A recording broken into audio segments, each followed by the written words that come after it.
ከመሸ ሁለቱን ጀነራሎች የሚመለከት አስደንጋጭም አነጋጋሪ መረጃ እየተሰማ ይገኛል። ከአንድ ወር በፊት አሁን ላይ ጦርነት መክፈት የለብንም፣ ኃይላችንን ማሰባሰብ አለብን ሲሉ የህወሓትን የጦርነት ፕሮግራም የተቃወሙት ጀነራል በዛሬው ዕለት በቁጥጥር ስር ውለው የቁም እስረኛ እንዲደረጉ መወሰኑ ተሰምቷል። ጀነራሉ ላይ ይህ እርምጃ እንዲወሰድ ትዕዛዝ የሰጡት ደግሞ ጀነራል ምግበይ ኃይለ ስለመሆናቸው አንድ ዘገባን አመላክቷል። በሌላ በኩል ባለፉት ወራት የቁም እስረኛ ሆነው የነበሩት ጀነራል ታደሰ ወረደ አሁን ላይ ከህወሓት ጋር በጋራ መስራት መጀመራቸው ተነግሯል። የፈጥኖ ደራሽ ኃይሉ በበኩሉ በርካታ የህወሓት ተዋጊዎችን እንደማረከ ይፋ አድርጓል። በቀዳሚነት በዝርዝር የምናስደምጣችሁ ዘገባችን ነው። የኮማንዶ ጦሩ ወደ ሸዋ ተሰማራ። ባለፈው ቅዳሜ ፊልድ ማርሻል ብርሃኑ ጁላ ያስመረቁት ይህ የኮማንዶ ልዩ ጦር ወደ ሰሜን ሸዋ የተለያዩ አካባቢዎች መሰማራቱን በዛሬው ዕለት ይፋ ተደርጓል። ይህንን የተመለከተ ሰፋ ያለ ጥንቅርም ይዘናል። የህወሓት አደገኛና የመጨረሻው የጦርነት ዝግጅት ተጋለጠ። ቡድኑ ከአንድ ቀበሌ 12 ሚሊዮን ብር እንዲሰበሰብ የግዳጅ ትዕዛዝ ሰጥቷል። ይህንን የተመለከተ ጥንቅርም ይዘናል። አሜሪካ በመካከለኛው ምስራቅ ያልታሰበ ውሳኔ ልትወስን ነው። አሜሪካ ተጨማሪ የጦር መርከቦችን ወደ መካከለኛው ምስራቅ ልታሰማራ ነው ተብሏል። ይህን ተከትሎ በኢራንና አሜሪካ መካከል ጋብ ያለው ጦርነት ዳግም ሊቀሰቀስ ይችላል የሚል ስጋት ተፈጥሯል። ታዳምጡታላችሁ። የከበረ ሰላምታችን በያላችሁበት የዓለም ዳርቻ ይድረሳችሁ። የተወደዳችሁ የአንድ አፍታ ሚዲያ ቤተሰቦች ለምሽት የተደመጡ መረጃዎችን አጠናቅረን መተናል። እንደተለመደው ቪዲዮ ላይክ አድርጋችሁ በመጀመር አብራችሁን እንድትቆዩ ግብዣችን ነው። ወደ ዝርዝር ዘገባዎቹ እናምራ።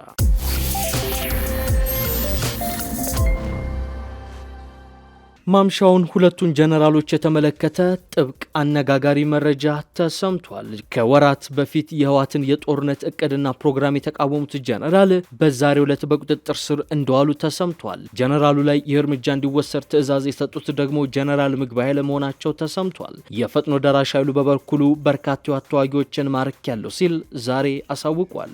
የቀድሞ የህወሓት አርሚ 13 አዛዥ የሆኑት ጀነራል ጸጋይ ማርከስ በሱዳን ውስጥ በቁጥጥር ስር መዋላቸውን የውስጥ ምንጮችን የጠቀሱ መረጃዎች አመላክተዋል። በወጡት መረጃዎች መሰረት የአዛዡ በቁጥጥር ስር መዋል የተፈጸመው በግንባር ከተመዘገበ ወታደራዊ ኪሳራና በቡድኑ ውስጣዊ አሰራር ላይ ከተነሱ ውዝግቦች ጋር ተያይዞ ነው። ጀነራል ጸጋይ ማርከስ በወታደራዊ አመራር ሂደት ላይ በተከሰቱ ክፍተቶችና በኃይል ስምሪት ላይ ባጋጠሙ ውድቀቶች ምክንያት በከፍተኛ አመራሮች ስም የክስ ውሳኔ ያስተላልፎባቸው በሱዳን በሚገኝ ስፍራ ታስረው እንደሚገኙ ነው የተጠቀሰው። አናሊስቶችና የአካባቢ ሁኔታ ተከታታዮች እንደሚያመላክቱትም የቅርብ ጊዜው ክስተት በህወሓት ኃይል የውስጥ አመራር መዋቅር ውስጥ ለሚታዩ አለመግባባቶችና በጦር ሜዳ ውሳኔዎች ላይ የሚነሱ ክሶችን የሚያንጸባርቅ ነው ተብሏል። በቅርብ ጊዜ ወዲህ በታጣቂ ቡድኑ የላይኛው አመራሮችና በውጊያ መስመር አዛዦች መካከል የሚታዩ የውሳኔ መበላለጦችና የጥርጣሬ ድባብ ወደ አለመተማመን ማምራታቸውንም ዘገባዎች አያይዘው ገልጸዋል። ይህ በእንዲህ እንዳለ የፈጥኖ ደራሽ ኃይሉ በርካታ የህወሓት ተዋጊዎችን እንደማረከ በዛሬው ዕለት ይፋ አድርጓል።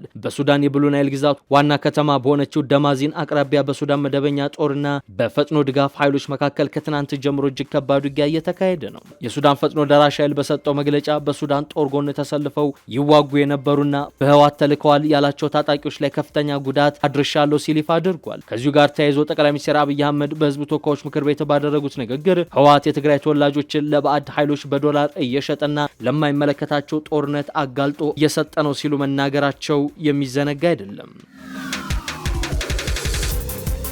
የህወሓት አደገኛና የመጨረሻ የጦርነት ዝግጅት ተጋለጠ። ቡድኑ ከአንድ ቀበሌ 12 ሚሊዮን ብር እንዲሰበሰብ የግዳጅ ትዕዛዝ አውርዷል። ከዚህ በተጨማሪም አርሶ አደሩ ከጤፍ እስከ ማሽላ ያሉ የእህል ምርቶችን ለወታደራዊ ስንቅ እንዲያስረክብና ለጭነት የሚያገለግሉ ግመሎች፣ አህዮች፣ በቅሎዎችና በሬዎችን ገዝቶ እንዲያቀርብ መገደዱም ተጠቅሷል። በራያ አላማጣ የሚገኙ ነዋሪዎችና አርሶ አደሮች ህወሓት እንደገና በየቀበሌው ከባድ የገንዘብና የቁሳቁስ መዋጮ በመጣል ከፍተኛ እንግልትና ጫና እያደረሰባቸው መሆኑን ገልጸዋል። እንደ ነዋሪዎቹ ገለጻ በአላማጣ ከተማ 02 ቀበሌ ስር በሚገኙ 4 ቀጠናዎች ላይ ብቻ በጥቅሉ 12 ሚሊዮን ብር እንዲሰበሰብ ታዟል። ከዚህ በተጨማሪም አርሶ አደሩ ከጤፍ እስከ ማሽላ ያሉ የእህል ምርቶችን ለወታደራዊ ስንቅ እንዲያስረክቡና ለጭነት የሚያገለግሉ ግመሎች፣ አህዮች፣ በቅሎችና በሬዎችን ገዝቶ እንዲያቀርብ ተገዷል። በአካባቢው ባጋጠመው የዝናብ እጥረት ምክንያት ሰብሎች በመድረቃቸውና ድርቅ በመከሰቱ ነዋሪው ለከፍተኛ የምግብ እጥረት መጋለጡን የተገለጸው ነዋሪዎቹ የዕለት ጉርስ በራቀበትና መሰረታዊ የህይወት እሴቶች በጠፉበት በዚህ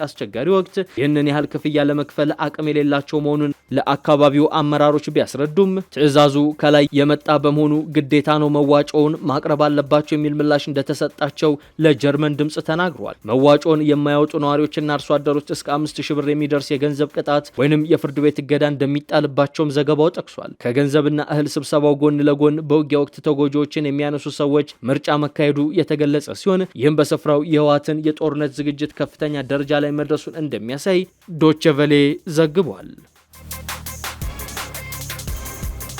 ባለፈው ቅዳሜ ከብላት የተመረቀው ኮማንዶና አየር ወለድ የመከላከያ ኃይል ወደ ሸዋ ቀጠና ተሰማራ። በሸዋ ቀጠና ስምሪት የተሰጠው አዲሱ የኮማንዶ ኃይል በተለያዩ ወረዳዎች እየገባ መሆኑ ተሰምቷል። አዲስ ምሩቅ ኮማንዶ በሸዋ ቀጠና እየተሰማራ መሆኑን የዞኑ አስተዳደርና ጦሩ የደረሰባቸው ወረዳዎች አስተዳደር ባወጧቸው መረጃዎች አረጋግጠዋል። በሰሜን ሸዋ ዞን ወረዳዎች የተሰማራው ኮማንዶ ለ3 ዓመታት ከፋኖ አማጺዎች ጋር ሲፋለም ከቆየው ነባሩ ኮማንዶ ኃይል ጋር እንደሚቀላቀል ይጠበቃል። በብላቴ ማሰልጠኛ ማዕከል ስልጠናቸውን አጠናቀው ወደ 112ኛ ኮማንዶ ክፍለ ጦር የተቀላቀሉ የ45ኛ ጽናት ኮርስ ኮማንዶ የመከላከያ አባላት በሞጃና ወደራ ወረዳ ገብተዋል። በዛሬው ዕለት በተመሳሳይ አዲስ ምሩቅ ኮማንዶዎች በሸዋሮቢት ከተማና በቀጠናው የተሰማራውን የመከላከያ ሰራዊት ልዩ ዘመቻዎች እዝ ተቀላቅለዋል። በሌሎች የሸዋ ወረዳዎችና ከተሞችም ኮማንዶ ኃይሉ እየተሰማራ መሆኑን ከቀጠናው የሚወጡ መረጃዎች አሳይተዋል። ኮማንዶ ኃይሉ ሸዋ ቀጠና የተሰማራው በተመረቀ በቀናት ውስጥ ሲሆን ወደ ውጊያ ሲገባ ከምርቃቱ በኋላ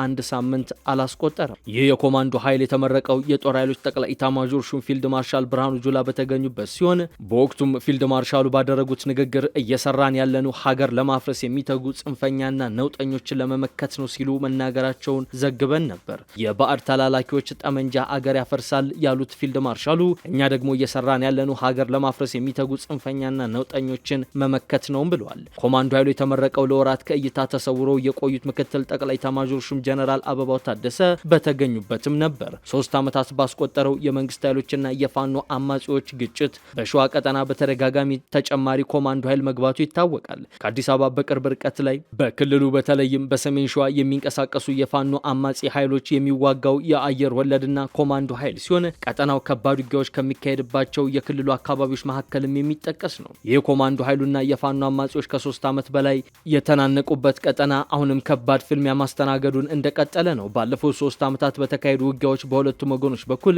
ቀላል የማይባል ጉዳት የደረሰ ሲሆን አሁን ላይ ግን የፋኖ አማጺዎች እንቅስቃሴ በቀጠናው እየተዳከመ ስለመምጣቱ ይነገራል። በሁለቱ ኃይሎች መካከል ከባድ ውጊያን ካስተናገዱ አካባቢዎች መካከልም ሸዋሮቢት አንዷ ናት። ሸዋሮቢት የአካባቢው ባለስልጣናት በተደጋጋሚ የተገደሉባት ከተማ ስትሆን ዙሪያዋንም በየወቅቱ ውጊያ አያጣትም።